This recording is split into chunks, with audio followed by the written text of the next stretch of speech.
තව මේ ප්‍රශ්නයක් තියෙනවා වගේම සක්කාය දිට්ඨිය anu කාය සත් හේවත් මේ ලෝකය සාරවත් යන අර්ථය බව ඔබ වහන්සේ විසින් දේශනා කළ ඇති අසා ඇත. එවෙන්ම රූපය මමයි මම රූපයයි ආදී වශයෙන් විවිධ සක්කාය දිට්ඨිය වශයෙන් විග්‍රහ කිරීමකුත් තියෙනවා කියනවා. ඒකත් විග්‍රහ කරලා තියෙන්නේ. අහන්නේ මොකද්ද මේ සක්කාය දිට්ඨිය සහ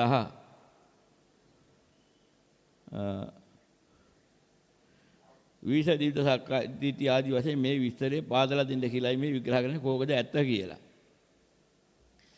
කාය සත් කියන එක ඇත්තද? එහෙම නැත්නම් මම කියලා අර්ථයෙන් අරගන්න වීසී ආකාරයේ සත්‍යද? කෝකද මේකෙන් සක්කාය දිට්ඨිය කියලා යහන්නේ. දැන් අපි මේක විග්‍රහ කරලා තෝරා ගන්න ඕනේ. යම් කිසි ආකාරයක ක්‍රමවේදයක් තියෙනවා මෙහෙම. ඒක තෝරා ගන්න ඕන ක්‍රමයක්. වැදගත් දෙයක්. බුදුරන් වහන්සේ වැඩ ඉන්න කාලෙදී එක්තරා භික්ෂූන් වහන්සේ නමක් හිටියා. ඒ භික්ෂූන් වහන්සේ නමට අවශ්‍ය වුණා සෝවාන් වෙනවා කියන්නේ මොකද්ද තෝරා ගන්න. ඔය කියන කතාවම තමයි ඔය. ඒ සෝවාන් ඵලය කියන්නේ මොකද්ද? ලැබුණාම මොකද්ද දැනෙන්නේ? මේ ආදි වශයෙන් සෝතාපන්නයි කියලා හිතන් දන්න හාමුදුරුවෝ ඉන්නවනම් උන්වහන්සේලාගෙන් අහනවා. මොකද්ද සෝතාපන්න කියන්නේ? ඉතින් විවිධ ක්‍රම වලින් උත්තර දෙනවා එක එකන. මේ පංචස්කන්ධය එන පංච උපාදානස්කන්ධය අනිත්‍ය වශයෙන් දුක්ඛ වශයෙන් අනාත්ම වශයෙන් දකින්න ඕනේ. එහෙම දකින කොටයි සෝතාපන්න පුද්ගලයාට මේ දැකීමේ හැකියාව ලැබෙනවා කියලා එක්කෙනෙක් කියනවා. තව කෙනෙක්ගෙන් ගිහින් අහනවා. එයා කියනවා මේ ආපෝ ධාතු, තේජෝ ධාතු, වායෝ ධාතු, පඨවි ධාතු, ආකාශ ධාතු, විඥාන ධාතු කියන මෙන්න මේ ධාතු 6 පිළිබඳව අවබෝධයක් ලැබෙන්න ඕනේ. ඒවත් ඒ ධාතු ඒකේ හදන ක්‍රමයක් තියෙන අවබෝධය ලබන්න. ඒ ධාතු 6 කියන්නේ මොකද්ද? ඒක හටගන්න හේතුව මොකද්ද? ඒකේ නිරෝධ කරන්නේ කොහොමද? ඒකට මග මොකද්ද ආදී වශයෙන් විග්‍රහ කරන ක්‍රමයක්. ඒක තමයි මුලින්ම කිව්වේ අනිත්‍ය වශයෙන්, දුක්ඛ වශයෙන්, අනාත්ම වශයෙන් දකින්න ඕනේ කියලා කෙටි අදහසක්. තව කෙනෙක්ගෙන් ගින් අහනකොට කියනවා මේ ආයතන 6 පිළිබඳව අනිත්‍ය දුක්ඛ අනාත්ම වශයෙන් දකින්න ඕනේ. මෙහෙම එක එකනා එක එක විදිහට කියනවා. ඊට පස්සේ ආවුදුරන්ට ප්‍රශ්නයක් වුණා. එක්කෙනෙක්වත් එකක් කියන්නේ නැහැ. එක එකනා එක එක ක්‍රමයකට කියනවා. ඉතින් කවුද මේකෙන් ඇත්ත කියන්නේ? මේක හොයාගන්න බුදුරන් වහන්සේලාට කියලා බුදුරන් වහන්සේගෙන් ඇහුවා ඒ සිද්ධිය ඔක්කොම කිව්වා. සෝවාන් පුද්ගලයාගේ හැටි අහුවාම එක එකනා කියපු හැටි. ඉතින් මේ කියන ධර්මයේ තෝරාගන්න ඒ හාමුදුරන්ට තිබිච්ච අපහසුව තේරුම් ගන්න බැරි එක ස්වභාවය නිසා ඊට ගැළපෙන උපමාවක් බුදුරජාණන් වහන්සේ මේ භික්ෂුන් වහන්සේලා දුන්නා. මහාන ඔබ කෑල ගහ දැකලා තියෙනවද? ඔව් ස්වාමීනි දැකලා තියෙනවා. ඔබ කෙනෙක්ගෙන් ගිහින් ඇහුවොත් කෑල ගහ කොයි වාගේද කියලා. එක්කෙනේ Taman දැක්ක හැටි කියනවා. ඒක හරියට පිච්චිච්ච කණුවක් වාගේ තියෙන ගහක්. තහේ කඳේ හැටියෙන් කියනවා. මේ කෑල ගහේ ස්වභාවයක් තියෙනවා. කළු වෙච්ච පොතු තියෙනවා. පොපලක් ඒවා ගැලවිලා බාගෙට ගැලවිලා මෙහෙම ගහේ හැටි. ඒ ගහේ කඳේ ස්වභාවය වල්ලා හිටන් ඒ හාමුදුරුවෝ කියනවා. ඒ කියන්නේ අර කෑල ගහ දාන අනික් එකනා කියනවා. කෑල ගහ කියන්නේ මේ කඳ මේ වගේ පිච්චිච්ච කණුවක් ආයේ කළු පාට මෙහෙම ගස් જાතියක්. මේ කෑල ගහ හඳුනන හින්දා ප්‍රශ්නයක් නැහැ. ඉතින් අර හාමුදුරුවෝ කියනවා යනවා තව කෙනෙක්ගෙන් අහනවා. කොහොමද කෑල ගහ කියලා. ඒ හාමුදුරුවෝ මේ මල් පිපිච්ච කාලේ ස්වභාවය දැකලා. ඒක හරියට මේ මස් වැදලි වාගේ එල්ලිලා තියෙන මල් හැදෙන ගස් జాතිය. තව හාමුදුරුවනෙක් ඉන්නවා. ඒ හාමුදුරුවන්ට තමයි ඔබ වහන්සේ කෑල ගහ දැකලා තියෙනවා. ඔව් කොහොමද හැටි? ඒ ගහේ පතුරු කඩුපත් වාගේ. පතුරු හැදෙන යන්නේ එහෙම මේ කරාල හැදෙන ගස් జాතිය. ඔහම උත්තර දෙනවා. තව කෙනෙක්ගෙන් අහනවා. ඒ ගහ හරියට හැමතැනම හේවන කරගෙන වැඩිලා තියෙන විශාල එහෙම හැදෙන ගස් జాතිය. ඒ කොළ දාලා හොදලා ආපු වෙලාවේ කොළ වැඩි තියෙන වෙලාවට දැකපු හැටි. ඉතින් අහනවා දැන් ඔබ කෑල ගහ දැකලා තියෙනවද නම්? ඒ හතර දෙනා හතර ආකාරයෙන් කිව්වහම ඔබට මොකද හිතෙන්නේ? ස්වාමිනී හතර දෙනාම දැකලා තමයි කියන්නේ කියලා මං හිතනවා. ඒ කොහොමද?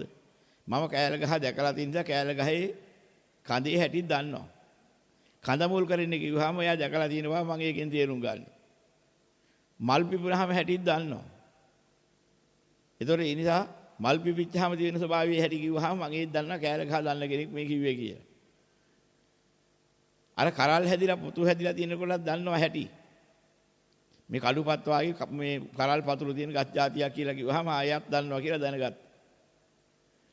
අර ඔක්කොම මල් වැටිලා ඔක්කොම වෙලා හිටන් ගහ කොළ දාලා දළු දාලා තියෙන වෙලාවක් තියෙනවා. ඒ වෙලාවෙ හැටිත් දන්නේ නැත්නම් ඒ කියන එක නත් ඒ කිව්වේ ක්‍රමේ කෑල ගහේම ස්වභාවයක් තමයි කියලා දකින්න. මේ විදිහට උත්තර දුන්නා. ඒ නිසා කෑල ගහ ගැන මම දන්න නිසා ඒ හතර දෙනාගේම උත්තර හරි කියලා මම තේරුම් ගත්තා. මානේ ඒ වගේ කිව්වා පිරිස විවිධ ක්‍රම වලින් සෝතාපන්න තත්ත්වය තමයි කිව්වේ. මේ සෝවාන් ඵලයේ ලබන අවබෝධයේ විවිධ ක්‍රම වලින් කියන හැටි. ඉතින් එක ක්‍රමයක් කියලා ඔබ කොහොමද මේක දැනගන්නේ? මෙන්න මේ අර්ථයෙන් මේ උපමාවේ මේකේ තෝරා ගන්න ඕනේ. සක්කාය දිට්ඨිය කියන්නේ මොකක්ද අහපුවාම විවිධ ක්‍රම වලින් ඕක කියන්න පුළුවන්.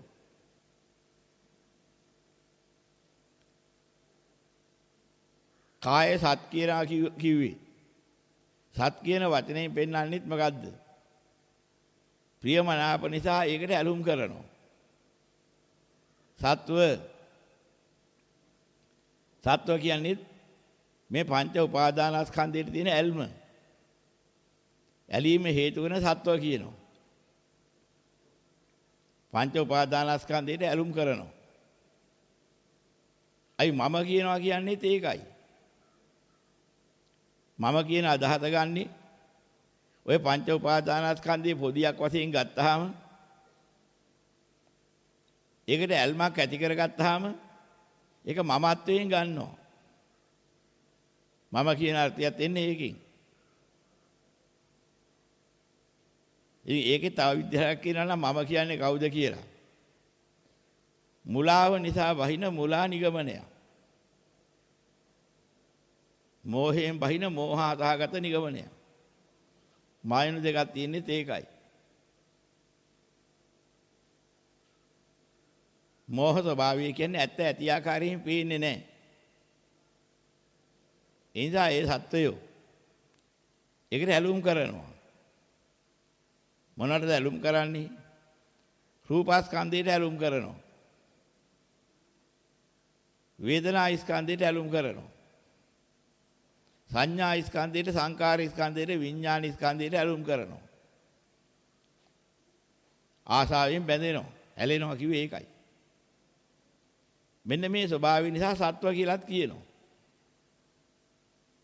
ඔය ඔක්කොම කාය. කාය කියලා කියන්නේ ඒ වර්ගයේ කුඩා කොටස් සමූහයක් එකතු වෙලා සමූහයක් එකක් වශයෙන් පේනකොට ඒකට අපි කියනවා කායක් හැදුනා. කාය කියන්නේත් ඒකයි. ස්කන්ධ කිව්වෙත් ඒකයි.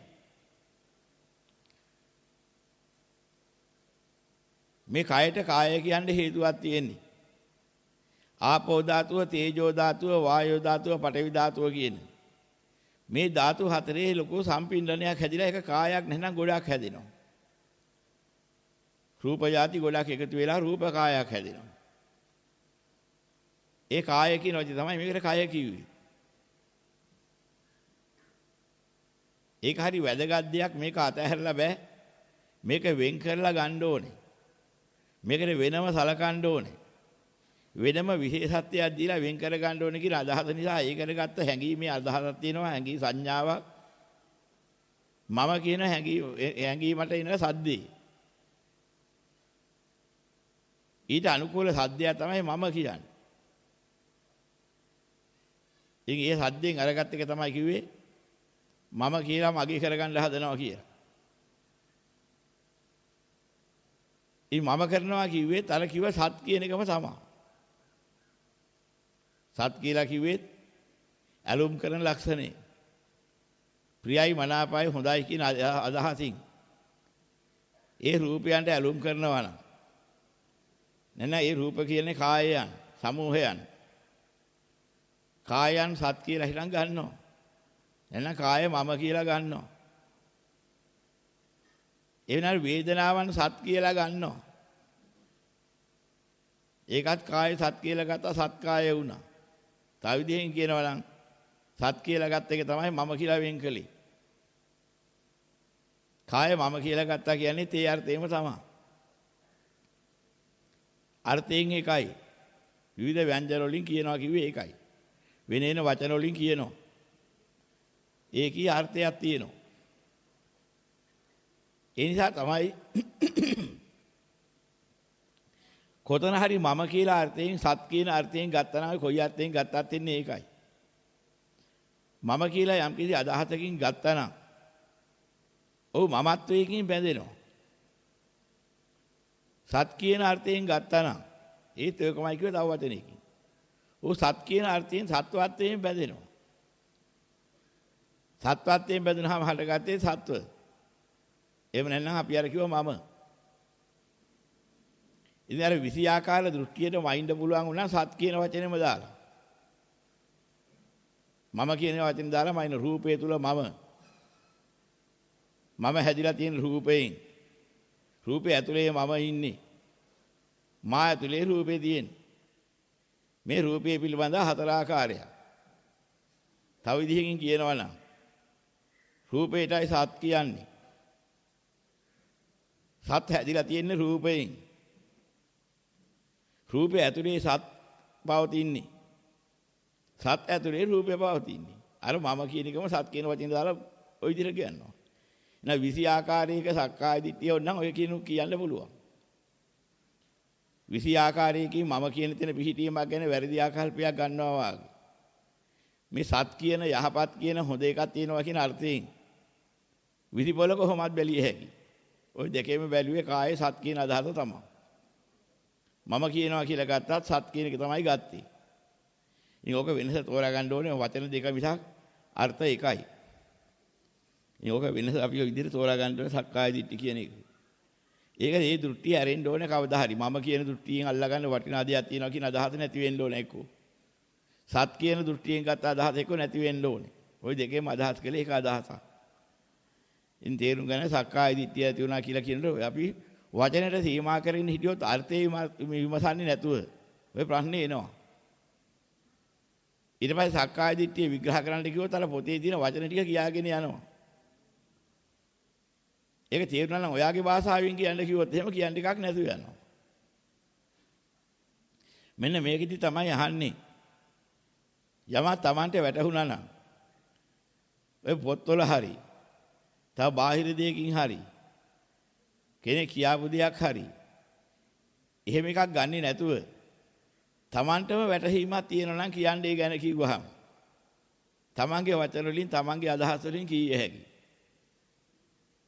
ඒ ධර්ම අවබෝධ වෙච්ච තව කෙනෙක් ඉන්නවනම් එයාට තේරෙනවා මේ කියන්නේත් ඒකම තමයි. ඔහුට අවබෝධ වෙච්ච ක්‍රමවේදයෙන් ඔය කියන්නේ. මේන් හඳුන්වන්නේත් මෙන්න මේ ස්වභාවය තමයි කියලා දන්න කෙනා දැනගන්නවා. ඉතින් අරිහත් ඵලය ගැන අහපුවාමත් ඔහොම කියනවා. විවිධ ක්‍රම. මම අරිහත් වෙලපත් වෙලා ඉන්නේ කියලා එල්ල කරලාම කියන්න පුළුවන් කෙනෙක්. හැබැයි එල්ල කර කෙනා ඇත්ත වෙන්නත් පුළුවන් බොරු වෙන්නත් පුළුවන් ඒක වෙනම කාරණයක්. විවිධ ක්‍රම තියෙනවා. පිසා පිස්සුවට කියනවා. රැවටිච්ච ක්‍රම රැවටිච්ච හින්දා කියනවා. මුලාවට අහු වෙලා කපටිකමට Taman ලාභ කළා ගන්න කියනවා. ඉතින් ඔහොම තියෙනවා ක්‍රම. යථාර්ථවත් ලැබුව කෙනා සුසු නම් සුසු දැන කියනවා. එහෙමත් කියන එකක් තියෙනවා. ඉතින් මේ ආකාරයෙන් මේ මාර්ගඵල කියන එක කොහොමත් කියනවා. ඒ කියන්නේ සියල්ලෝම හොරු නෙමෙයි. ඔතනින් හොරු වෙන්නේ එක නයි මහා හොරු. ලාභ කීර්ති ප්‍රශංසා බලාපොරොත්තු වේ මාර්ගඵල කියන කෙනෙක් ඉන්නවා නම් නැතිඵල කියන කෙනෙක් ඉන්නවා නම් ඒක තමයි ලෝකේ මහා හොරා. ඒ මාර්ගඵල කියන සියල්ලෝ මහා හොරු කිව්වොත් අවබෝධයක් නැතුවයි ඒ කතා කරන්නේ. දේශනා කළ කියන ධර්මයේ හරියට තේරුම් ගන්න නැතුව. ඒ නිසා එහෙම කියන්න ගියොත් මොකද වෙන්නේ? ත්‍රිපිටකයේ තව බොහෝ තැන්වල තියෙන කරුණු පෙන්වන්න වෙනවා. පෙන්වුවාම කියන්න උත්තර නැතුව යනවා. මාර්ගඵල කියන සියල්ලෝ මහා හොරු කියන නිගමනය කළොත් එහෙම. වැරදි ආකල්පයකින් වැරදි අදහසකින් කිව්වොත් ඊට පස්සේ කියන්න වෙනවා. එක අවස්ථාවක කතාවක් තියෙනවා. දේශනාවේ ත්‍රිපිටකයේම බක්කුල හාමුදුරුවෝ එක්තරා පරිබ්‍රාජකයෙකුට කියනවා එවත්නි මම මේ දෙන දානි ණයට ගත්තේ දින 7යි. මහාන වෙලා 7 දවසකින් මට හරියට ලැබුණා. එදා පටන් මං කාගේවත් ණයට නෙමෙයි මේ ගන්නෙ. අනුතර පින්කෙත වෙලා. දැන් මේ කියන්නේ අන්නේ පරිබ්‍රාජකයෙකුට. දැන් ත්‍රිපිටකයේ තියෙන මේ විස්තරේ. ත්‍රිපිටකයෙන් ධර්මයේ කවන්න ගියොත් එහෙම අපි මහා කාලකන්ණි අපරාධිකාරයෝ වෙනවා.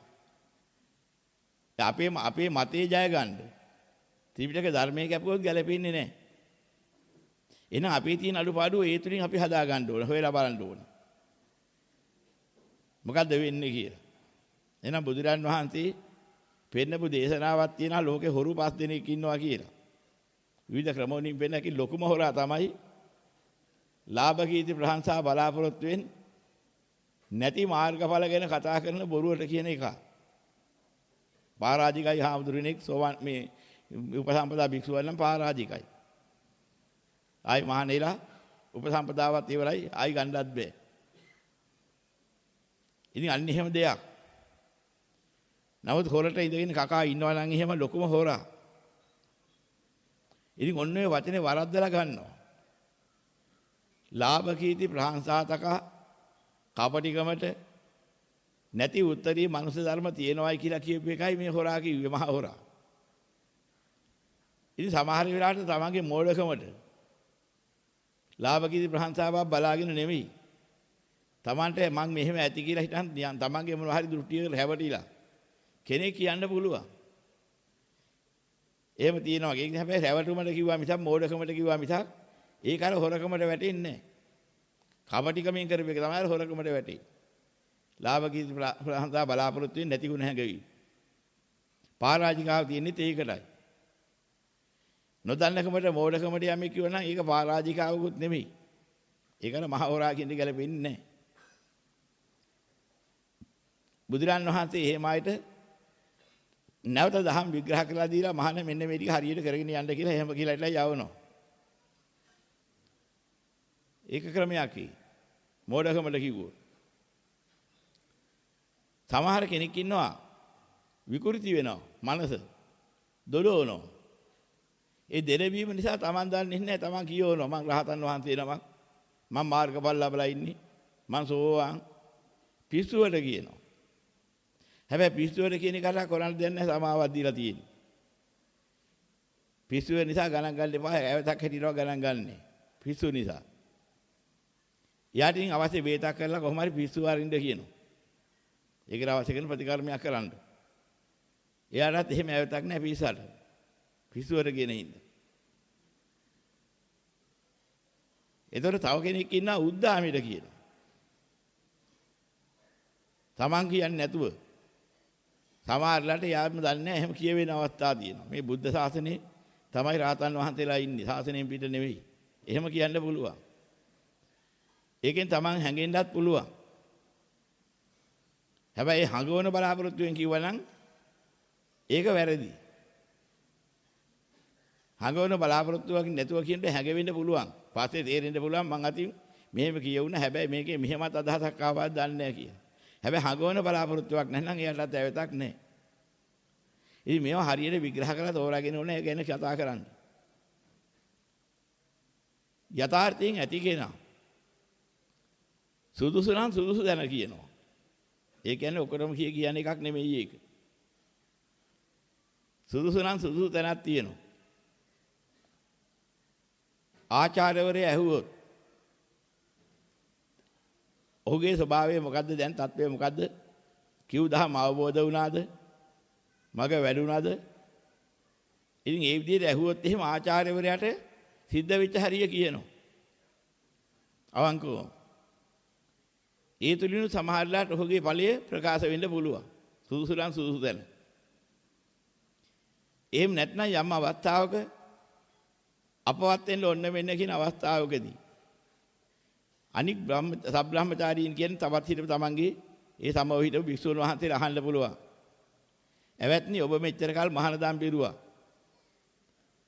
ඔබ ලැබුවේ යම් කිසි ඵලයක් ඇතුළත දැන් මේ චුත වෙන්නේ. කල්පිය කරන දැන් හදන්නේ. එහෙනම් අපවත් වෙන්න ලැහැත්තිලා ඉන්නේ. ලැබිච්ච ඵලයක් එහෙම තියනවාද මේ ශාසනයෙන් ප්‍රයෝජන ගත්තාද කියලා ඇහුවොත්. ඔන්න ඒ වෙලාව සුදුසු කියන්න තියෙන වෙලාව. ඒ අවස්ථාවේ ආයි ලාභියා කීර්තිය ප්‍රශංසාවක් ගන්න වතුර ලෝගුරක් ආව බොන්න බලාගෙන නෙමෙයි කියන්නේ. මේ ශාසනයේ වටිනාකම දැකලා අප්‍රමාදව ඔබලා කටයුතු කරගන්න බොරුවක් නෙවෙයි. මෙහෙම ප්‍රතිඵලයක් තියෙනවා මම යහවල් ප්‍රතිඵලය ලැබුව බව මම සහතික වශයෙන් දන්නවා කියලා ඒකම SPයාගෙන අවසන් කරගන්න. අවසන්. අන්න කියන තව අවස්ථාව. මෙන්න මෙහෙම තියෙනවා සුදුසු නම් සුදුසු තැන කියලා. ඒක කාටවත් කියා දෙන්න බෑ සුදුසු තැන කොතනද කියලා. ඒක උන්වහන්සේලාට වැටහෙන එකක්. මොකද සුදුසු කොතනද සුදුසු කොයි ආකාරයේද සුදුසු ආදී වශයෙන්. ඒ ඥානෙ ඇති අයටම ඒක තේරෙන්නේ ඒක අනිකාට නිගමනය කරන්න පුළුවන් එකක් නෙමෙයි. ඉතින් මෙන්න මෙහෙම තේරුම් අරගන්න ඕනේ. මේ මාර්ගඵල පිළිබඳව දැනගන්න ඕනේ ක්‍රමයට. ඉතින් ලැබෙන ඵලයක් තියෙනවා නම් ඒ ඵලය කොහොමද කියන්නේ කියන එක වටහා ගන්න ඕනේ. ඉතින් සක්කාය දිට්ඨිය තියනවද නැද්ද ආදී වශයෙන් ඇහුවොත් මේවා කාටවත් කිය යුතු දේවල් නෙමෙයි. නිකන්. මොකද හේතුව ඒ විෂය පිළිබඳව කිසිම දැනුමක් නැති කෙනෙකුට ඒ වචනෙන් කිය යුතු වටහා ගත යුතු දෙයක් වටහාගෙන ඒ වචනෙන් කිව්ව කොහොම තේරුම් ගන්නද? අර මේකේ පැරණි කතාවක් තියෙනවා. ගෙම්බි පුතා නැග්ගලු කොහොම හරි දඟලලා අර ඌරාලි දෙකින් උඩට නැගලා හිටන් යනකොට දැක්කලු හරකේ බුදියා ඉන්නවා. දැකලා විදහාට බයලා පැන්නලු ආයෙසරයක් අර ලිද ඇතුළට. මේ වැරණි කතාව. අම්මේ මම මහා ලොකු බල තියෙන එකෙක් දැක්කා කිව්වා. ඉතින් අම්මාට තේරෙන්නේ නැහැ. ඉතින් අම්මාගේ හිතේ අම්මාගේ බල ඊට වඩා ලොකු ඇති කියලා. මට ඊට වඩා පුඹලා පෙන්වන්න පුළුවන් කියලා. මෙච්චර ලොකුද පුතේ කියලා පුඹුවලු. ඕහොම නෙමෙයි ඊට හුඟක් ලොකුයි. තව ටිකක් පිඹවලු අන්තිමට බලනකොට ඉතින් අම්මා නවතර ගන්න නැහැ පුඹවන එක. බලය පැයිලා මලාලු. මේ පැරණි කතා. ඉතින් ওই කතාවෙන් පෙන්වන්නේ මොකද්ද? යමෙකුට දත්තයක් නැහැ තේරුම් ගන්න. නමුත් ඔහු හිතනවා ඔහුගේ දත්තයට ඒක ගෝචරයි කියලා. ඉතින් ගෝචර කරගන්න බැරි දෙයක් අහනකොට යම් ඥානවන්තයෙක් නම් තේරුම් ගන්නවා. මෙහුගේ මානසිකත්වය යනවා මොහුට මේක තේරෙන්නේ නැහැ. ඒ කියන්නේ අවබෝධයක් ලැබුවේ යම්කිසි භික්ෂුන් වහන්සේ නමක් හෝ ඉන්නවා නම් නැත්නම් කවුරු හරි උපාසක උපාසිකාවෙක් ඉන්නවා නම් ඒ ධර්මාභෝධය ලැබිච්ච කෙනෙක් අවංකවම ලැබිලා තියෙනවා නම් අනික් කෙනෙක් එක්කලා කතා බහ කරනකොට තේරෙනවා මොහුගේ මානසිකත්වයේ මෙන්න මෙහෙම එකක්. දහම වැටහෙන මට්ටමකට තියෙන බව පේනවා කියලා. ඒ කතා බහිදී තේරෙනවා. ප්‍රශ්න කරන හැටියෙන් තේරෙනවා. ප්‍රශ්න අහනකොට තේරෙනවා මෙච්චර හැකියාවක් තියෙනවා මේ ලබා ගන්න. තේරුම් ගැනීමේ හැකියාවක් තියෙනවා කියලා වැටහෙනවා. එතකොට තමයි ඒ අයට ඒ අවශ්‍ය කරන ක්‍රමවේදය කියලා දෙන්නේ. එතකොට ඒ ඉරියව් වලින් පේනවා. අන්න වැටහුණා. අන්න කියා දුන්නේක තේරුණා. එතකොට මේ ඉරියව්වත් එක්කලා පේනවා. වැටහෙනවා. අවබෝධය ලැබිලා තියෙනවා මේ වචන ටිකෙන්. දැන් කියා දෙන්න ඕනේ නැහැ. දැන් 아무තු කෙනෙක්ද කියලා. කවුද සෝවාන් කියලා. දැන් ඔබ ධර්මයේ ගැන කියන්නකො කිව්වෝ. එයාගේ අවබෝධය නිසා විවිධාකාර විදිහේ උදාහරණ උපමා අරගෙන විග්‍රහ කරලා දෙන්න පුළුවන්. මෙන්න මේකයි ඔය ස්වභාවය. දහම් අවබෝධය කියන්නේ මෙන්න මේකයි කියලා. කොතනකවත් පැටලුමක් නැතුව අර ත්‍රිපිටක ධර්මයේ කිසිම විරුද්ධතාවයක් නැතුව පැහැදිලිව විග්‍රහ කරලා කියන්න පුළුවන් මෙන්න මේ ස්වභාවයයි නිවන. ඒ නිවන කරාපත් වෙන ස්වභාවය මෙන්න මේකයි. ඒ නිවනටපත් වෙන්න හේතු වෙන්නා වූ මාර්ගය වඩන්න හේතුනේ මෙන්න මේ දැනීමයි. මේ ආදි වශයෙන් විවිධ විදිහෙන් කරකවල ඇහුවා. ඒක විග්‍රහ කරන්න පුළුවන් හැකියාවල් ලැබෙනවා. මොකද අවබෝධයේ ස්වභාවයක් ඒක. අවබෝධ කරගන්න තු පදයක් විතරක් ඉගෙන අපි නිකන් දෘෂ්ටියකින් බැඳිලා හිටියෝ. මමත් මෙහෙම ඇති කියලා. අර විවිධ ක්‍රම වලින් අහනකොට කියන්න බැරුව යනවා. අන්න ඒකයි ඒ වෙනස. ඉතින් ඒ වගේ යම් කිසි දෙයක් මේ විග්‍රහ කරලා අහනකොට මේ සක්කාය දිට්ඨිය පිළිබඳව ඔය විදිහට විග්‍රහ කරලා තේරුම් අරගන්න ඕන. දැන් පොතේ තියෙන සක්කාය දිට්ඨි විචිකිච්ඡා සීලබ්බත පරාමාස කියන මෙන්න මේ සංයෝජන තුන නැත්නම් අන්න එතන සෝවාන් කියලා හිටන් මේ එහෙම මෙහෙන් කියන ඒවාන් ගත්තාම කොහොම තියෙනවා. එක අවස්ථාවක බුදුරන් වහන්සේ අහනවා භික්ෂුන් වහන්සේලාගෙන් මහණෙනි මම ඔබලට ඕරම් භාගයේ සංයෝජන ගැන විග්‍රහයක් කරලා තියෙනවා. ඒ ඕරම් භාගයේ සංයෝජන ඔබලට වැටහෙනවද? ස්වාමීනි මම දන්නවා. එක භික්ෂුන් වහන්සේ නමක් උත්තරයක් දුන්නා. මහණ කියන්න එහෙනම්. ස්වාමීනි සක්කාය දිට්ඨි විචිකිච්ඡා සීලබ්බත පරාමාස කාමරාග ව්‍යාපාද කියන මෙන්න මේ ටික තමයි ඔය කියන ඕරම් භාගයේ සංයෝජන. ඔය ටික යම් කෙනෙක් ළඟ නැත්නම් ඔහු අනාගාමී. දැන් උත්තරයක් දුන්නා හැම විදිහට. නමුත් අදත් ඔය උත්තරේ ඔය විදිහට කී දෙනෙක් දෙනවද? ඉතින් බුදුරජාණන් වහන්සේ අහනවා. ඉතින් මොඩේ එහෙම කිව්වොත් තවත් මේ තර්කවාදීන් මෙහෙම ප්‍රශ්නයක් අහනවානේ. උට තේරෙන්නේ නැද්ද ඒක? ඉපදුන පුංචි එකා උඩුහුරුව දාලා ඉන්නවා. ඒ පොඩි එකාට සක්කාය දිට්ඨිය තියනවාද විචිකිච්ඡාව තියනවාද සීලබ්බත පරාමාසය තියනවාද කාමරාගය තියනවාද ව්‍යාපාදේ තියනවාද කියොත් ඔව් කියන්නද උඹ? ওই තර්කේ දුන්නොත් මොකද කියන්නේ? එතන එයාත් අනාගාමී කියන්නද? දැන් මේ බුදුරජාණන් වහන්සේලා හාමුදුරන්ගෙන් අහනවා. මම කියන වචනේවත් තෝරා ගන්න පුළුවන්කම තව හිතේ බැස්සේ නැති පොඩි එකාට මොන සක්කාය දිට්ඨියක්ද? ධර්මයයි කියන්නේ මේකයි අධර්මයයි කියන්නේ මේකයි කියලා හිතා ගන්නවත් බැරි එකාට දහම් පැටලෙවිල්ලක් කොයින්ද? ඔය උඩුකුරුවතු දාලා ඉන්න ඔය ඉන්නවා මිසක් මොන වෘතයක් පරිහරණය කරන්නද? වෘත කියන්නේ මොනවදවත් දන්නේ නැහැ. ඒ දාලා ඉන්න පොඩි එකාට මොන කාමරාගයක්ද? කවුරු එක වෛර බැඳ ගන්නද? එහෙම එකක් තියෙනවද? ඉතින් ඒ අනාගාමී කෙනෙක්ද? එහෙනම් ওই ක්‍රමයට කියන්න යන්න එපා. මේ ඕරම් භාගයේ සංයෝජන නැත්නම් එයා මාර්ගඵලලාභී අනාගාමී කිව්වොත් ඔන්න ඔය ප්‍රශ්නේ එනවා. එහෙනම් ඒක විග්‍රහ කළ යුතු ක්‍රමයක් තියෙනවා. ඒ ක්‍රමේ තමයි යම් දවසක අර ඇස කන දිවනාසය ශරීරය මන ආදී වශයෙන් ගත්ත මේ ඉන්ද්‍රියන් හරි එකවර රූපස්කන්ධ වේදනාස්කන්ධ සංඥාස්කන්ධ සංකාරස්කන්ධ විඥානස්කන්ධ කියලා ගත්ත මෙන්න මේ ස්කන්ධයන් පිළිබඳව අනිත්‍ය වශයෙන් දුක්ඛ වශයෙන් අනාත්ම වශයෙන් මෙසේ බලලා එහි අසාරත්වයේ වටහාගෙන මෙන්න මේ ආකාරයෙන් වටහාගත් ඥානයෙන් යුක්ත වෙලා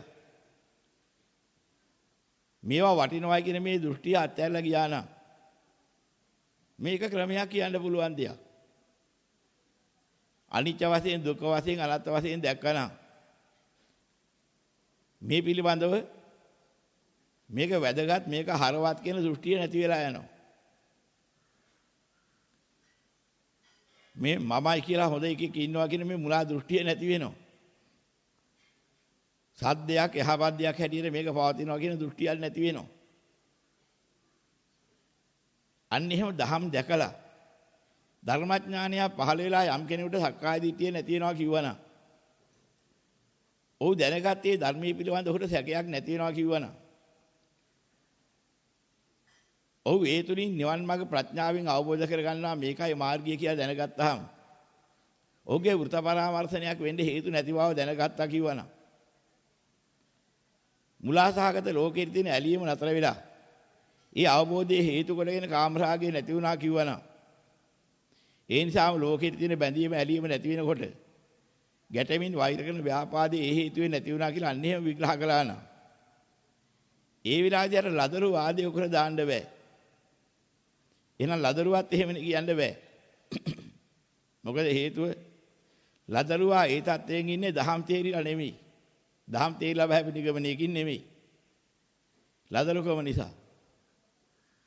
එහෙනම් ලදරුකම අහක් වෙලා දහම් තේරෙන පටන් ගත්ත මනසක් නුවණක් ඇතුව මේ ධර්මයේ ශ්‍රවණය කරලා ඒ ධර්ම අවබෝධය තුලින් බහැපි නිගමනයෙන් ওই ටික පෙන්නුවොත් ඒක කාටවත් නෑ කියන්න බෑ. ගැළපෙන්නේ නෑ කියන්න බෑ. එහෙනම් ඕරම් භාගයේ සංයෝජන කියන්නේ මොනවද කියලා අහපුවාම ඒක ඉවත් කරන හැටි අහපුවාම ওই ක්‍රමයට විග්‍රහ කරලා දෙන්න කියලා දේශනා කළා. දැන් මෙන්න මේ වගේ අවස්ථාවන් හොඳට තේරුම් ගන්න ඕනේ. එහෙනම් කෙනෙකුට මම සෝවාන් මම සකෘදාගාමි කියලා මේක තේරුම් කරලා දෙන්න බෑ. යම් කිසි දහම් මගක් ඇද්ද හරියට විග්‍රහ කරලා දෙන්න පටන් ගන්නවා ඒක ත්‍රිපිටකයේ හැමතැනම එකඟ වෙන්න ඕනේ. Taman යම් කිසි මාර්ගයක් නිවන් මඟ පෙන්වා දෙනවා නම් ඔබතුමා හෝ ඔබ වහන්සේ කියන්නා වූ මාර්ගයේ ත්‍රිපිටකයේ අහවල් සූත්‍රයට අනුකූලව ගැලපෙන්නේ නැහැ නේ කියලා. එහෙම එකක් නැති වෙන්න ඕනේ. එහෙම ගැලපෙන්නේ නැති එකක් ඇත්ත වශයෙන් තියෙනවා නම් එහුවාම ඕකර බුද්ධ ගෝස බමුණ වරද්දපු එකක් නේ. මං කිව්වේ ඒක හරි ඕක වැරදි කියලා ඒ જાතිය කතා කියනවා නම් එහෙම හැවටෙන්න යන්න එපා. ඒක ධර්මයේ නෙමෙයි. මේ ධර්මයේ එහෙම කාටවත් කඩකිලු කරන්න හම්බ වෙන්නේ නැහැ. එහෙම වුණා නම් ඒක විශාල විපර්යාසයක් වෙනවා. 2500ක් අවුරුද්දක් ওই ත්‍රිපිටක ධර්මයේ අරන් ආවේ පොල් ගාන අය නෙවෙයි. හොඳ දහම් දැනුමක් දහම් අවබෝධයක් ඇතුව තේරුම් ගන්න පුළුවන් ඥාන ශක්තිය පහළ වෙච්ච ආර්ය උත්තමයෝ. ඒ උත්තම පරපුරෙන් තමයි මේ ධර්මයේ එකින් එකට සම්බන්ධ කරගෙන ගෙනාවේ. ලිඛිතව සටහන් කරලා තිබුණා නම් ඒ ලිඛිතව සටහන් කරපු එක තේරුම් අරගෙනම තව අලුත් පුස්තකයක ලිව්වේ. ලියලා ඒ පොතක් හදලා අලුත් කරලා තිබ්බේ. අවුරුදු 100ක් 200ක් ඉදිරියට පවතින්න. ඒ උන්වහන්සේලා එහෙම තමයි හැදුවේ. අවුරුදු 100ක් 200ක් යනකොට පොත් ටික හදලා තිබ්බේ වට ඉවරෙන්න එනකොට. දිනකඩ වෙන්නේ ඉස්සෙල්ලා. ඒ ධර්මය අවබෝධ කරගත් අයම ඒ ධර්මයේම අරගෙන ආයතරයක් පොත්වල ලියලා අර පුස්කොළ පොත්වල ලියලා ආයතරයක් අවුරුදු 100 ගණන් පවතින්න හැදුවා. එහෙම ගෙනහලා තමයි අද වෙනකම්ම ওই ධර්මයේ තියෙන මුල් උනේ. එහෙනම් දැනගන්න ඕනේ වැදගත් දෙයක් තියෙනවා. ඔය අද එක එක්කෙනා කියන જાතිය මතවලින් මාර්ගඵල ප්‍රකාශ කරලා අර ධර්මයට ගැලපුණේ නැත්නම් එදත් ඔය ප්‍රශ්නේ ඇවිදලා සල්පත් විරුවක හරි ලියන්න ඕනේ. ලියන්න තියෙන්න තිබුණා. මෙන්න මේක අපිට වැටහෙන්නේ නැති එකක් කියලා. එහෙම එකක් ඒ කාලේ මේ වෙනකන් කරලා නැහැ ත්‍රිපිටකය ගෙනාවු උත්තමයන් වහන්සේලා. ඒක වැටහෙන නිසාම තමයි ඒ ගැන ප්‍රශ්නයක් ආවේ නැත්තේ. ඒ නිසා මේ කාලේ වෙනකොට එහෙම ගෙනාවු ත්‍රිපිටකය තමයි අන්තිමට මුද්‍රණය කරලා අද පොත් වශයෙන් ඔය තියෙන්නේ. පුස්කොලෙන් අහකට අරගෙන මුද්‍රණය කරලා මුද්‍රණ අකුරු වලින් සකස් කරලා තියෙන්නේ. ඉතින් අකුරු කියන එක බුදුදහම නෙමෙයි. භාෂාව ලෝක ව්‍යවහාරයක්. ලෝකායත ශාස්ත්‍රයක්. නමුත් ඉතින් ඔය ශාස්ත්‍රයට ගැති වෙන්නේ නැතුව අදහස තේරුම් අරගෙන එදිනෙදා තියෙන භාෂාවෙන් ওই ටික ගේන එකයි කළේ. ඉතින් භාෂා ව්‍යවහාර පද විනාශ වුණා. ඒක කාලෙන් කාලේ වෙනස් වෙලා ගියා. දැන්ට අවුරුදු 1000කට ඉස්සෙල්ලා භාවිතා කරපු ඒ පාලිය නෙමෙයි අද කතා කරන්නේ. අගත අනගත චතුදිස සගස දිනේ මේ දැන්ට අවුරුදු 1000කට ඉස්සෙල්ලා තිබෙච්ච පාලිය. පාලි පාඨය. සෙල්ලි පියවල තියෙන එක. අද තියෙන අකුරුත් නෙමෙයි. නාගර අකුරු නැත්නම් බ්‍රාහ්මී අක්ෂර කියන ඒවාන් තිබිච්ච එක. ඒතර ඒකෙන් තිබුණේ මොකද්ද? ඒ පාළි අද කියන්නේ ආගතා නාගතස්ස චාතු දිසස්ස සංඝස්ස දේම. අගත අනගත චතු දිස සගස දිනේ දැන් අවුරුදු 1000කට ඉස්සෙල්ලා පාළි. දැන් කොච්චර වෙනසක් වෙලාද පදවල? අකුරු කොච්චර අඩු වැඩි වෙලාද? පද කොච්චර හැඩ වෙනස් වෙලාද? හැබැයි වෙනස් වුණත් එදා කිව්වා අදහස අදත් එකකින් ගන්නවා. පැමිණි නොපැමිණි සිව්දසින් වඩන සංඝයාට පූජා කරන ලදී කියලා එදා ඒ අදහස අගත අනගත චතුදිස සගස දිනේ කියලා ප්‍රකාශ කළා. අදත් මොකද කරන්නේ? පැමිණි නොපැමිණි සිව්දසින් වඩන සංඝයාට පූජා කරන ලදී කියන ඔය අදහසම ආගතා නාගතස චාතු දිසස සංඝස දේම කියලා ප්‍රකාශ කරනවා. දැන් හොඳට පැහැදිලි දෙයක්. වචන වල වෙනස් වෙලා තිබුණාට අදහස එහෙමමයි. එනම් බුද්ධ ධර්මයේ කිය ඔය වචන වල පද වල නෙමෙයි. අදහසයි. කවදා හරි ඔන්න ඔය අදහස ආවේ ආර්ය උත්තමයන්ගේ අවබෝධයෙන් අවබෝධයට සම්බන්ධ වෙලා. ඉතින් මොන જાතිය පදවැල් වලින් කිව්වත් අදහස හරිනම් අන්න උන්වහන්සේලාට ප්‍රශ්නයක් ආවේ නැහැ. ඒ අලුත් පදවැල් අදහස ගැරපිලා තියෙනවා. අන්න ඒ නිසා තමයි කලින් කාල පදවැල් වෙනස් වුණා, අකුරු වෙනස් වුණා. අදහස එහෙමම ආපු නිසා අද ත්‍රිපිටකයේ අදහසින් ගන්න ඕන. හැබැයි පදවැල් ගොතලා තියෙනවා. ওই ලෝකායත ශාස්ත්‍ර දර්ශනායකී ඒගොල්ලන්ගේ තියෙනවා භාෂා නිරුක්ති. ඒවෙන් ඔක තෝරන්න බෑ. මොකද මේ භාෂා නිරුක්ති කියන එක හදාගන්න එකක් මිසක් අර අදහස බුද්ධ අදහස සත්‍ය අදහස නෙමෙයි.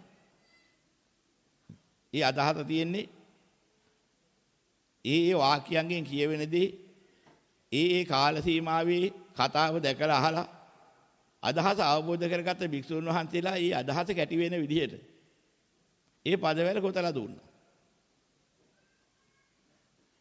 ඒකයි සිද්ධ වුණේ. ඉතින් ඒ නිසා ඒක කලේ සිව්පිලිසිඹියාවත් මහරහතන් වහන්සේලා නිසා. අදහස් ભેදයක් ආවේ නැහැ. 2500ක් යනකනුත් අවුරුදු. නමුත් අද වෙනකොට තම තමන්ගේ විවිධ අදහස් දෙනවා. ඒ දෙන අදහස් අරගෙන බලපුවාම ආ ත්‍රිපිටකයේ සූත්‍ර වලට ගැලපෙන්නේ නැහැ. ඒතකොට හිතුවක්කාර වෙනවා. මම කියව එකම තමයි හරි. ওই ත්‍රිපිටකයේ වැරදි. සාධකයක් ගන්නවා අර ඉස්සෙල්ලා කිව්ව කාලාම සූත්‍රේ. බමුණන්ගේ මුලාවත් දුරු කරන්න පෙන්නපු කාලාම සූත්‍රේ බුදුදහමටම ආපහු ගත්තා. බුදුදහම මොකද කියලා තෝරගන්න බැරුව. බමුණු දහම සත්‍යයකින් ආවා කියන්න බෑ. ඒක එක දෘෂ්ටිවාදීන්ම ගොඩනගපු එකක්.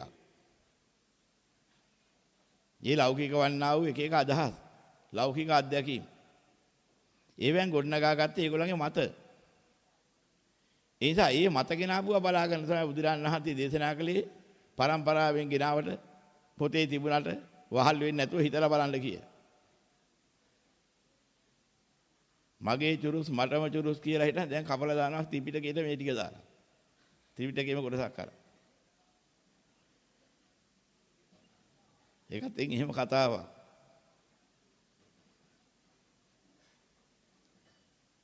එක්තරා නීතිඥ මහත්තයෙක්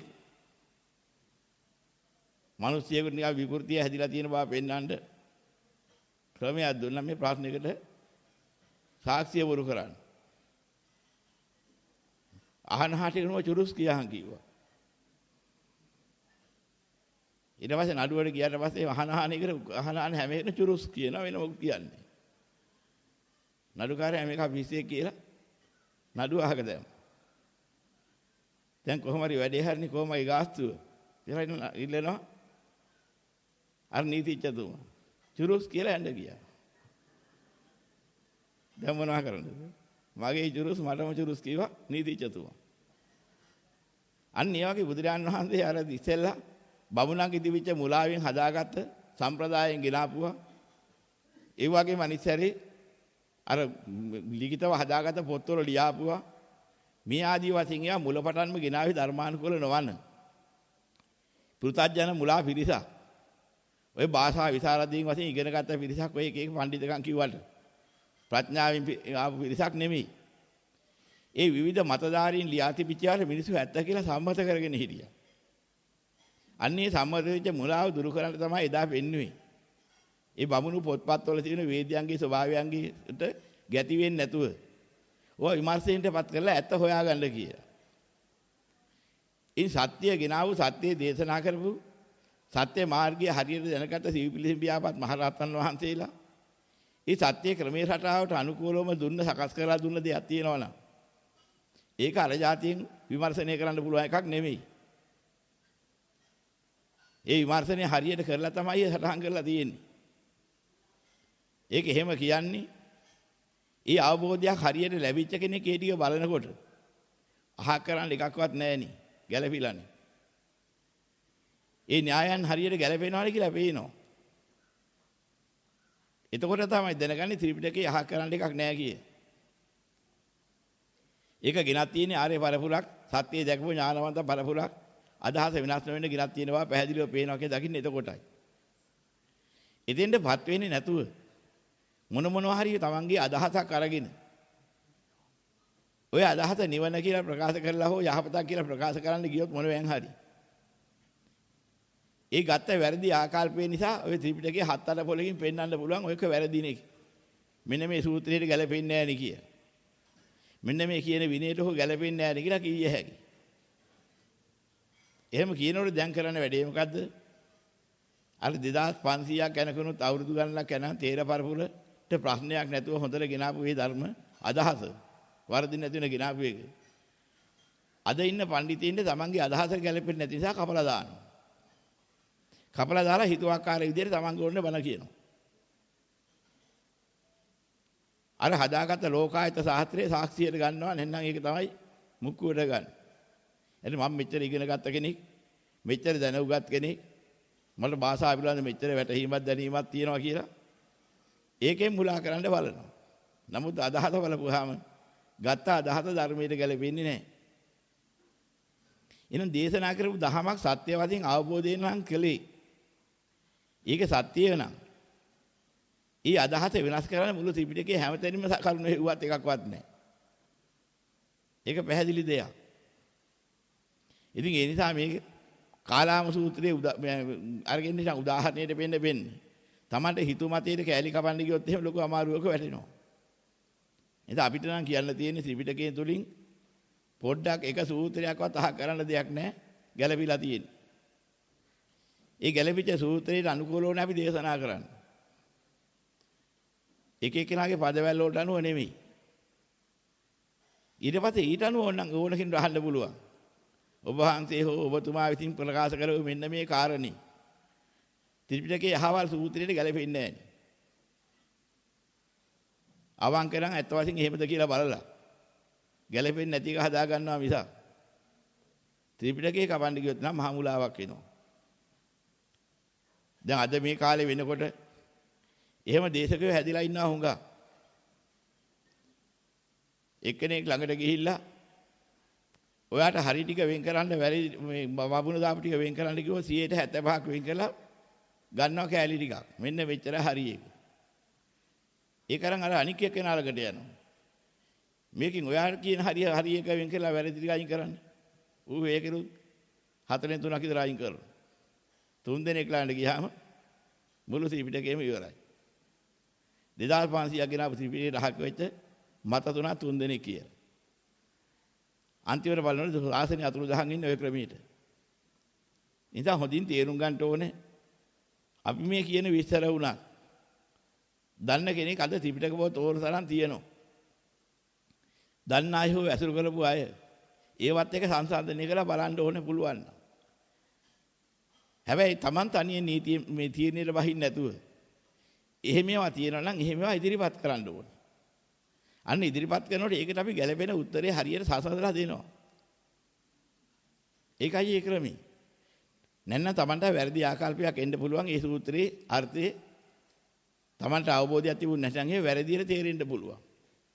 ඒ නිසා තමයි ඒක Taman තෝරන්නේ නැතුව Tamanට සැක දෙනක් එහෙම අහුණා දැක්කොත් මෙන්න මේ කාරණේ කොහොමද මේක ඇත්ත වෙන්නේ? දේශනාවේ මෙහෙම කිව්වා. මෙන්න මෙහෙම ගැළපීම් නැති දෙනක් තියෙනවා කියලා විග්‍රහ කරේ. අන්න එහෙම බලාගෙන ඉඳන් සුද්ධ කරගන්න ඕනේ. ත්‍රිපිටකේ නම් කපන්න බලාපොරොත්තු වෙන්න එපා. එහෙම කළොත් එහෙම ලොකු විනාශයක් නොගැලපීමක්. අපි දන්නේ අසුරු කරන අයටයි මේ කියන්නේ. නමුත් එහෙම අය හුඟ දෙනෙක් ඉන්නවා. ත්‍රිපිටකේ බමුණන්ට දාලා අමුතු බණ කියන අය. අන්තිමට තමන්ගේ අවබෝධයකුත් නැහැ, රාග දේශ මොහක් වෙලත් නැහැ. අතරමං වෙනවා. මේ හොඳින් තේරුම් අරගෙන එහෙම කටයුතු කරගන්න. මේ සක්කාය දිට්ඨිය දුරු කරගන්න හැටි ඔය ක්‍රමයට අනිත්‍ය වශයෙන්, දුක්ඛ වශයෙන්, අනාත්ම වශයෙන් ලෝකේට අයිති දේ බලන්න විග්‍රහ කරන්න පුරුදු වෙන්න. බුදුරන් වහන්සේ මේ ලෝකේට අයිති දේවල් විවිධ ක්‍රමවලින් පෙන්නලා තියෙනවා. පංචස්කන්ධය කියලා ස්කන්ධ පහකට වෙන් කරලා පෙන්නනවා. ඒක ක්‍රමයක්. ඒක දුකට හේතුවත් එක්ක සම්බන්ධ කරලා ගත්තාම දුකයි දුකට හේතුවයි දෙකම පංච උපාදානස්කන්ධය කියලා විග්‍රහ කරලා පෙන්නනවා. එතනික ලෝකේට අයිති ඔක්කොම එතන තියෙනවා. තව ක්‍රමයකින් ලෝකේට අයිති ඒවා අහනකොට ධාතු 6කින් පෙන්නනවා. ආපෝ ධාතු, තේජෝ ධාතු, වායෝ ධාතු, පඨවි ධාතු, ආකාශ ධාතු, විඥාන ධාතු කියලා මේ ධාතු 6කින් ලෝකෙ හැදිලා තියෙනවා. ඉතින් ඔන්න ඔය ටිකත් එක්කලා තියෙන සම්බන්ධයට වෙන්න මේ ලෝකයයි. ලෝක සමුදය ඕවට තියෙන චන්දරාගයයි. ඒ චන්දරාගේ නිරෝධය ලෝක නිරෝධයයි. චන්දරාගේ නිරෝධ කරනවා ආර්ය අෂ්ටාංගික මාර්ගය, ලෝක නිරෝධ කරන මාර්ගයයි. මෙන්න ධාතු 6 චතුරාර්ය සත්‍යය දාලා බලන ක්‍රමවේදී. දැන් මේක තමයි මූල ධර්ම. දැන් ඔය කිව්ව මූල ධර්මයට විරුද්ධ එකක් කියන්නේ. මුළු ත්‍රිපිටකේ හැමතැනම හෙව්වත් නැහැ. වැරදි ආකල්පයකින් ගත්තොත් නම් ප්‍රඥාවක් වෙන්න පුළුවන් ඔය තැනින් තැන තියෙනවා කියලා. නමුත් හරියට විග්‍රහ කරලා බැලුවොත් කොතනකව පරස්පර නැහැ. ඊට පස්සේ ආයතන 12ක් තියෙනවා. ආභ්‍යන්තර සහ බාහිර. චක්කායතන, රූපායතන, සෝතායතන, සද්ධායතන, ගානායතන, ගන්ධායතන, જીවහායතන, රසායතන, කායායතන, පොට්ටබ්බායතන, මනායතන, ධර්මායතන කිය. ඔය 12 ආයතනයක් පෙන්නනවා. ලෝකේට අයිති සියල්ල ඕකේ තියෙනවා. දුක්ඛස්කන්ධයට ඕක අයිති. ඔය ආයතන සමුදේ හේවත් ආයතනේ පහළ වෙන්න ඒ වාක්‍යෙ හිතෙන චන්දරාගයේ හේතු වෙනවා. ඒ චන්දරාගය තමයි දුක්ඛ සමුදේ. නැන ආයතන සමුදේ. ඔය ආයතන නිරෝධයක් ඇද්ද? ඒ කියන්නේ චන්දරාග නිරෝධය. ආයතන 12ට තියෙන චන්දරාගයේ නිරෝධයක් ආවනම් ඒක තමයි ආයතන නිරෝධය. නිවීම කරා යන්නේ ඒකයි. ඒකේ මාර්ගය ආර්ය අෂ්ටාංගික මාර්ගය. ඔන්න ඔය ක්‍රමයට දැනගත්තාම ඒත් මේ නිවන් දකින්න ක්‍රමයක්. ස්කන්ධ ධාතු ආයතන. අනික පටිච්ච සමුප්පාද.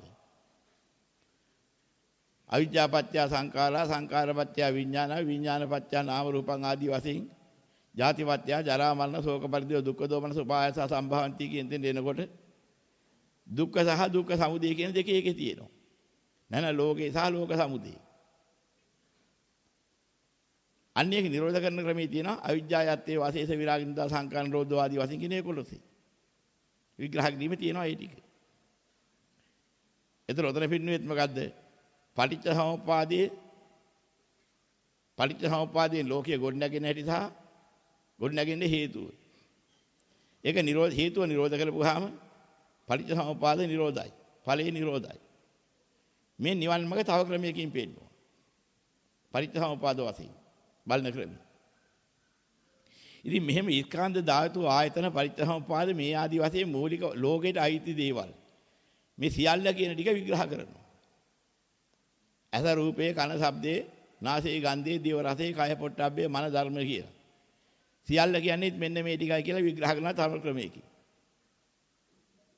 ඒ සියල්ල ගත්තහම ඒ ටික දුක්ඛ ස්කන්ධයයි.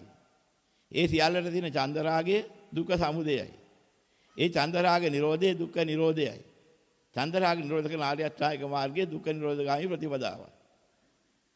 ඔය තව ක්‍රමයකට කිව්වා. ඕවා වෙනස් කරන්න බෑ. මුළු ත්‍රිපිටකේ පෙරලලා සූත්‍ර හෙව්වත් ඔය මූල ධර්මයේ වෙනස් කරලා කියන්න සූත්‍රයක් නැහැ. අන්න ගැළපී. ඉතින් ඒ ක්‍රමයට දැනගන්න ඕනේ ස්කන්ධ වශයෙන් ධාතු වශයෙන් ආයතන වශයෙන් පටිච්චසමුප්පාද වශයෙන් තමන්ට වැටහෙන ක්‍රමයකින් ලෝකෙට අයිති දේ තෝරාගෙන. ඒක දුක කියන්නේ මොන හේතුවක් නිසාද? කොහොමද ඒවා දුක් වෙන්නේ? ඒකට දුකට හේතු වෙන සමුදේ ඒවල තියෙන චන්දරාගය කියන්නේ ඇයි? කොහොමද ඒක එහෙම වෙන්නේ? ඒ චන්දරාගය නිරෝධ කරොත් දුක්ඛ නිරෝධ වෙනවා කියන්නේ මොකද්ද? ඒක වෙන්නේ සිද්ධිය මොන ක්‍රමයකටද වෙන්නේ? කොහොමද ඒකට ආර්ය අෂ්ටාංගික මාර්ගයේ ඒ දුක නිරෝධ කරන මාර්ගය වෙන්නේ? මෙන්න මේ කොහොමද කියලා ප්‍රශ්නේ දාලා අහන එක තමයි අත්‍යවශ්‍ය දේ. එහෙම අහලා තේරුම් ගත්තාට පස්සේ කොහොමද කියලා කියන වචනේ අහන්න නැති දෙයක් එනවා. දැන් මට තේරුණා. ආයි මට කොහොමද මේක වෙන්නේ කියලා අහන්න එකක් ඉතුරුුනේ නෑ ඔය ටික බලනකොට කිව්වනම්. චතුරාර්ය සත්‍ය පිළිබඳව සැක ඉවරයි. අන්න යාට කියනවා සෝතාපන්න වුණා. ධම්ම අවබෝධය ලැබිලා. ඉතින් ඔය ක්‍රමෙට තෝරා ගන්න ඕනේ. ඒක තමයි මේ කෙටියෙන් තුනක් විස්තර කළෙත් ඒකයි මේක තෝරා ගන්න ඔය ක්‍රම රටාවට. ධර්මයේ තෝරා ගන්න හැටි.